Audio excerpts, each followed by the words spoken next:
bota a Bíblia do jeito que você quer, muda a Bíblia, atualiza a palavra, atualiza a Bíblia. É isso que vocês querem, né? Olha como ele fez. Ele falou para Ezequiel, Ezequiel, você é um atalaia e eu coloquei uma trombeta na tua boca. Está escrito isso em Ezequiel.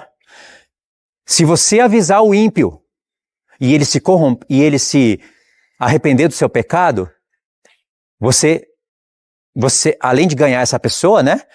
Você está livre do sangue dele, porque aliás agora Deus chamou Ezequiel. Se Deus não chamasse, a culpa do ímpio não cairia na mão de Ezequiel, mas Deus chamou. Mas se Ezequiel também exercer o ministério, grande será o galardão dele. Então, se Deus deu o ministério para Ezequiel, ele tinha que avisar o ímpio. Se ele avisasse o ímpio e o ímpio se arrependesse, tudo bem, Ezequiel estava livre. E claro que tem recompensa, né? Está implícito. Deus não falou todos os detalhes, mas nós conhecemos a justiça de Deus. Mas Deus falou para Ezequiel também, e se você não avisar o ímpio, ele vai morrer no pecado dele. Mas o sangue dele eu cobro de você. Veja, se Ezequiel avisasse, o ímpio poderia se converter. Se Ezequiel não avisa, o ímpio morre. E aí, foi Deus que predestinou? Porque muitos têm a função de avisar e não avisa, o ímpio morre. O ímpio vai morrer não porque não pecou ou porque foi injusto, vai morrer no seu próprio pecado. É claro que é aquele que fizer iniquidade. Deus não está falando de acidente, de catástrofe, de pessoas que morrem por isso ou por aquilo. Deus não está tratando de tudo em textos determinados. A parábola das 10 virgens não fala tudo. Quando Jesus traz todas as nações à sua presença, ele separa o bode das ovelhas, ele não conta tudo ali. Ele vai contar um pouco de história em cada lugar para a gente somar os fatos. Tá vendo? É assim que Deus está lidando com o mundo. E se Ezequiel avisasse e o ímpio não se arrependesse, o ímpio ia morrer no pecado dele e Ezequiel estava livre. E Ezequiel, irmãos, é uma figura da igreja, de todos os atalaias. Está vendo como Deus vai cobrar o sangue de muitas pessoas que morreram em seus próprios pecados da mão daqueles que não avisaram? Então, cuidado. Se você fizer uma pessoa cair, morrer, essa pessoa vai cair, vai morrer no pecado dela. Mas Deus vai cobrar da pessoa que colocou o tropeço, que fez cair, que enganou, que mentiu. Paulo fala isso. Ele pega o ministério de Ezequiel e se espelha nisso. Paulo mostra pra gente, ele fala, eu fiquei em Éfeso durante 3 anos, pregando de casa em casa, não escondi nada de vocês. Agora eu tô livre do sangue de vocês. Tá vendo? E Paulo tocou trombeta. Então, irmãos, é muito triste. Eles pegando as histórias da Bíblia e distorcendo tudo, querendo dizer com essa história que Deus amou Israel, mas amou outras nações, só que não elegeu para ser sacerdote, porque havia escolhido Israel. Mas Israel também não cumpriu o seu propósito. E aí, vão para o lago de fogo? Porque eles falam que um filho de Deus que foi chamado para a eleição e não cumpre o seu propósito, não tem como lá no grande trono branco ele ficar como nação restante, Deus pegar outras obras que ele fez, colocar na balança, não cumpriu o propósito, sei lá qual que é esse chamado elevado, vai para o lago de fogo. Ou seja, eles não pensam mais na justiça, porque pessoas morrem todos os dias, cristãos, e muitos morrem sem cumprir, sem ajeitar a sua vida. Uns morrem, estava brigado com o pai, mas a intenção deles não era isso, eles iriam se converter. Talvez, se fosse dado mais tempo para eles, eles iriam arrumar a vida. Outros morrem porque se intoxicaram com alimento, morreram.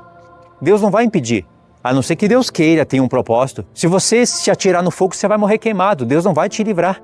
Se você é um cristão e vai brincar num rio, cai num buraco, você vai morrer afogado, a não ser que Deus tenha um propósito e te livre.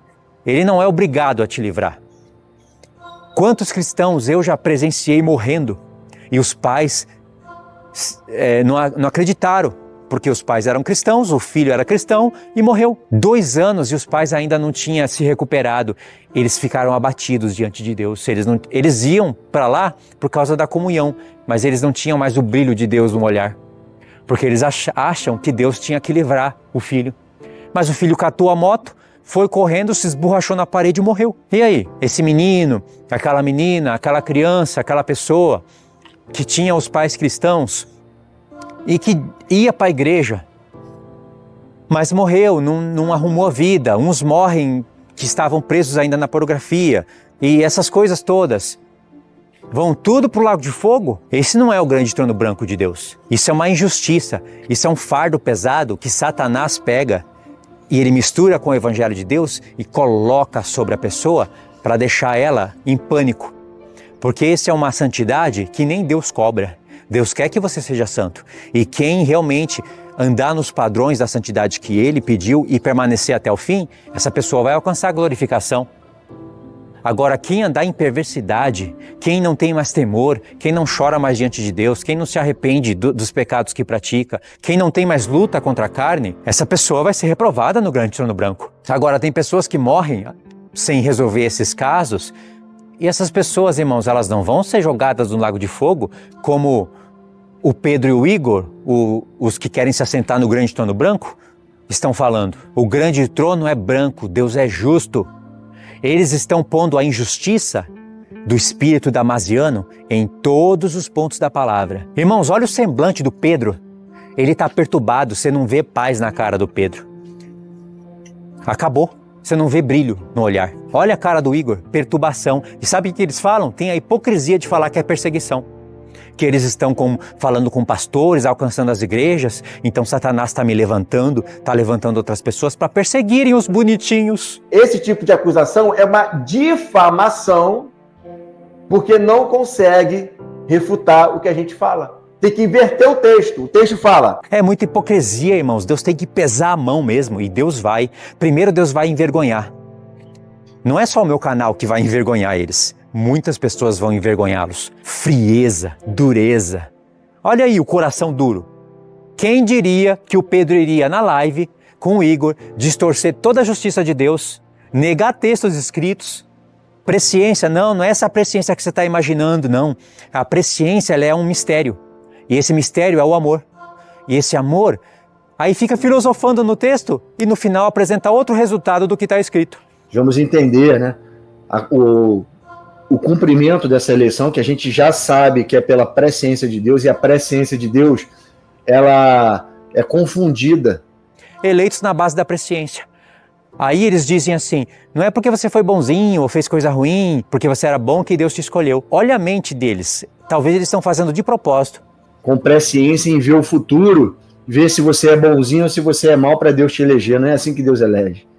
A presciência de Deus, ela é de antemão. Eles estão querendo dar a entender para o povo, porque no fundo eles sabem a verdade. Que nós estamos dizendo que, por exemplo, eu fui chamado, não fui? Fui chamado. Mas aí Deus viu, eu antes de ser chamado, Ele viu eu fazendo uma obra boa. Aí Ele falou, nossa, esse menino merece ser chamado, vamos chamar. Eu predestino ele antes da fundação do mundo, porque antes do meu filho vir para ele está fazendo uma obra que eu gosto. É assim que eles estão colocando em alguns momentos da live. Sabe, ele antevê, e é o amor que ele tem por você, nessa presciência, no filho, ele olha e fala. Em outros, eles são forçados a falar, não, Deus não anteviu você fazendo boas obras, as obras que Deus de antemão preparou. Foi unicamente amor. O amor do meu filho eu vou dar para esse. É nele, eu vou eleger esse eleito aqui no meu filho, no corpo dele. Aí eles pegam o texto de Efésios 2 e quando Paulo fala, Deus não nos chamou por obras para que ninguém se glorie, mas para que andássemos nas obras que de antemão Deus preparou. Que Deus é presciente, onisciente, não estou questionando, isso aí é um atributo divino dele. Mas não foi isso que influenciou na eleição. Por que eu sei que não foi isso que influenciou na eleição? Porque está escrito.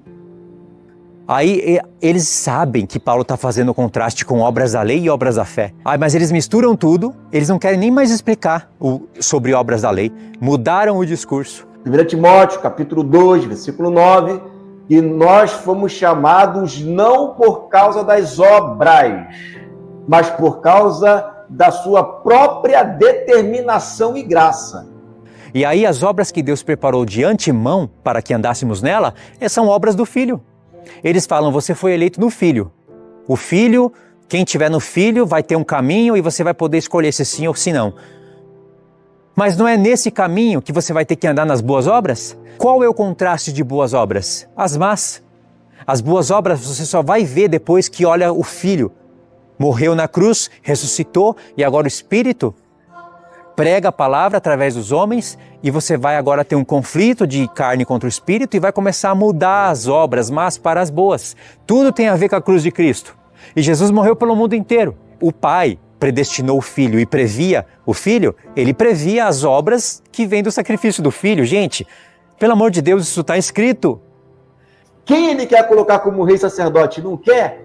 É ele, e não é você. Para de querer ficar ensinando a Deus como ele tem que salvar as pessoas. Mas eles falam, não, não é por isso não. Aí vai lá em Jacó e Esaú e fala, não era por obras, ó. Em Romanos, no capítulo 9, está lá escrito, Jacó e Esaú. Não foi por causa do bem ou do mal que eles fizeram. Antes mesmo deles nascessem, eles já foram eleitos. Aí então, Deus dá a primogenitura para Esaú, só para ele ter o gostinho. Gente, se está escrito isso, se submeta ao que está escrito. Não é por causa das obras. A gente fala, não é por causa das obras, não é por causa das obras, não é por causa das obras. Ah, eu fui eleito por causa das obras. O que está acontecendo?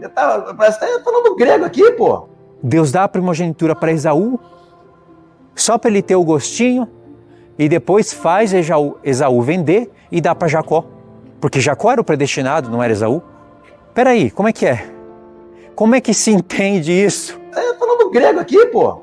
As pessoas têm um bloqueio na cabeça, não é possível, cara. Não é possível. Caramba, eu falei a live inteira isso.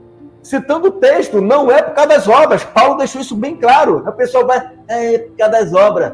Pedro e Igor mudaram o evangelho. Tanto o simples como o profundo foi alterado. Até fidelidade, até porque nunca foram fiéis. No Êxodo você viu quem era Israel. Não foi por causa disso. Não foi pelas suas obras, Israel, que eu te chamei e te amei. Eu simplesmente te amei. Pronto, acabou. Como eu disse, a queda do Pedro foi o Igor, e a queda do Igor e do Pedro é o Damásio. A eleição, como está lá em Deuteronômio capítulo 10, Deuteronômio capítulo 7, é porque ele tão somente nos amou. Ele simplesmente nos amou, nos escolheu, não foi por causa da fidelidade. Vão receber conforme as obras. Irmãos, Edom é um símbolo de várias coisas, assim como Jacó. Edom, em determinados pontos da palavra, ele é figura do reino do anticristo. Daniel 8, por exemplo. Mas em outros pontos tem o restante de Edom. Aqueles que estão restando, Israel está possuindo eles. Amós, acho que é Amós 9. O tabernáculo de Davi vai ser reerguido das suas ruínas e vai conquistar o restante de Edom. Isso é citado lá em Atos 15. Mas tem edomitas, porque aí não está falando só do plano literal, tem o espiritual também. Tem ismaelitas do plano literal e tem os filhos da carne, do mundo, que se fosse olhar por analogia, cairiam em Ismael. Mas tem também os ismaelitas literais, assim como tem judeus literais. Ora, tem pessoas que pertenciam a Edom, tem pessoas ismaelitas que se converteram à igreja. Ou seja, se tornaram cristãos. Tem que entender a analogia. Não é pegar Edom e um tacar no inferno, ou outra hora fala que vai servir o maior. Tem israelitas que são comparados a Edom. Lê Malaquias. No profeta Malaquias, Deus está comparando Israel, que ele amou, com Edom. Tá vendo? Deus amou, mas Deus está falando, eu amei Jacó e odiei Esaú. Irmãos, odiar Esaú no ventre? Claro que não. Odiar Esaú antes da fundação do mundo? Pior ainda. Os calvinistas que misturam isso. Paulo cita os dois tempos juntos na carta. Ele fala que no ventre eles não eram gêmeos nascidos e Deus não esperou eles praticarem bem ou mal para que o propósito de Deus, segundo a eleição, segundo o propósito dele, ficasse firme. Paulo não está dizendo que Deus não está se importando com as obras, e sim com uma eleição. E depois vai ter que precisar de obras para confirmar a eleição. Paulo não está dizendo isso, Paulo não é doido. Jacó e Esaú, vai dizer, não foi por causa do bem ou do mal que eles fizeram. Antes mesmo deles nascessem, eles já foram eleitos. Gente, se está escrito isso, se submeta ao que está escrito. O que Paulo está falando é que Deus não precisa esperar eles nascerem e praticar o bem ou o mal. Porque Deus fala antes de acontecer. Porque senão Deus não daria a cada um segundo as suas obras, ou o bem ou o mal. E o contraste que Paulo está fazendo ali são múltiplos. Paulo também está fazendo um contraste entre obras da lei e as obras da fé. Tem que ler Romanos 9 na pureza do contexto. Não é ficar pegando, não depende de quem quer e não depende de quem corre. É Deus que escolhe. Vai questionar ele? Olha como eles pegam os textos calvinistas e começam a atacar agora na cara dos outros. Até Judas eles estão convocando. Judas, vem cá nos socorrer. Apertou? Judas, vem. É igual os calvinistas. Judas, preciso de você agora. Vamos distorcer Pedro? Vamos falar que presciência é mistério? Vamos falar que presciência e amor é qualquer coisa, menos ANTV. Não, é ANTV, mas não é o ANTV que você está imaginando, é o ANTV da minha mente. Vamos distorcer Pedro, vamos distorcer Paulo, vamos convocar Judas, vamos pregar calvinismo e vamos negar que estamos pregando calvinismo. E quem não concordar com a gente... Isso aí, o que é isso aí? Eu já entendi qual é o nome disso aí. Isso aí é síndrome do anjo caído. Entendeu? E aí? Tá tudo certo? Beleza? Esse tipo de acusação é uma difamação porque não consegue refutar o que a gente fala. Tem que inverter o texto. O texto fala. Aí agora são as pessoas que perturbam eles? Como é que pode, gente? Um homem daquele tamanho agindo como uma criança. Um homem que se diz pastor agindo como um bode. Fomos chamados, escolhidos por causa das obras. Não. Você não foi chamado por causa das obras. Por causa das obras, você foi chamado e escolhido. Meu Deus do céu. Eu só digo uma coisa. Se arrependa disso. Porque isso é ridículo. Por causa das obras, você foi chamado e escolhido. Inverte o texto, então. Bota a Bíblia do jeito que você quer. Muda a Bíblia, atualiza a palavra, atualiza a Bíblia. Fica filosofando com Armínio, com Calvino, e detupa pra lá, detupa pra cá, pisa, engana, debocha, se coloca como coitado. Por isso que eu não me misturo com o sistema religioso. Porque é nisso que dá. Tudo que o sistema religioso toca, vira lixo. Virou pastor, pode esperar a corrupção. Porque o pastorado de hoje está caído. Romanos 9, você vai jogar Romanos 9 para cima de mim? É proibido. O calvinista usa o texto, e o errado somos nós. Como se Romanos 9 fosse João Calvino que tivesse escrito. Olha aí, homens que conhecem essas coisas profundas e se corrompem. Imagine homens que não conhecem. Não adianta, irmãos. A mensagem é uma só. Sai dela, povo meu. Sabe? Pô, é Paulo que falou aquilo. O Calvino interpretou errado. Agora, você querer negar a eleição e a predestinação e a salvação, quer negar? Negue. A mensagem é uma só. Sai dela, povo meu. E o dela não é, eu estou falando lá da Grande Babilônia, do Apocalipse 18, do sistema, não. Eu estou falando do texto de Paulo, de 2 Coríntios 6, onde ele fala da religiosidade. Ele cata o mesmo texto de Isaías, que futuramente ia ser aplicado lá em Apocalipse para falar do sistema, e diz, sai dela, sai dessas coisas impuras, sai dessas coisas imundas, e eu vos receberei para mim, sereis filhos e filhas. Eu serei o vosso Deus, e vós sereis o meu povo. Primeiro, o chamado é sai desse sistema maligno, religioso. Sai da besta da terra. Depois, sai da besta do mar. Vai pro deserto, quem é pro deserto. Não é uma coisa só, como eles querem dizer. E tem gente que tem a cara de pau de ir em vídeo e falar, não, que você tá mandando os outros sair da igreja. Que isso, sair da igreja vai fazer o quê? Fica cada um no seu lugar. Adventista fica, calvinista fica na CCB, fica lá, fica aqui, fica tudo igual. Deixa tudo como tá, porque tá tudo certo. Contrário à palavra de Deus. Faz culto em casa, faz culto no lar, se reúne, mas não se junta essas misturas. Há pastores que querem catar o seu dinheiro, pastores que corrompem a palavra, que te impedem de falar coisas profundas e que corrompem as coisas profundas e mistura para lá e mistura para cá e não tem compromisso com a verdade e não dá uma resolução para o povo, não fala de deserto. Não tem jeito, irmãos. Por isso que Deus deixou esse chamado decretado, predeterminado. Sai dela. Dela quem? De todo o sistema maligno. Vai perder seus anos de vida num lugar onde a mensagem não vai ser passada.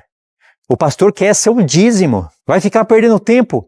Aí chega lá no futuro, se revolta com o lugar, sai de lá falando mal, vai para outro, para ficar mais alguns anos, aí sai desse lugar, vai para outro, fica de um vento indo para o outro. Para quê? Economiza tempo. Aproveita o momento que tem verdades sendo ensinadas. E toma cuidado, porque também tem verdades sendo corrompidas.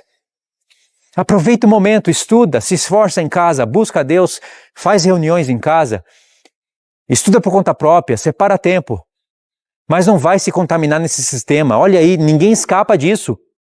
Agora, quem ele quer colocar como rei sacerdote no reino dele, ele coloca quem ele quer. E se você questionar isso, você vai estar entrando no caminho lá de Coré, vai estar entrando no caminho de Satanás, que quis questionar as hierarquias celestiais. Tá bom? Então tá, irmãos, vou parar. Eu tô rindo, mas não pensa que eu tô rindo de felicidade não, viu?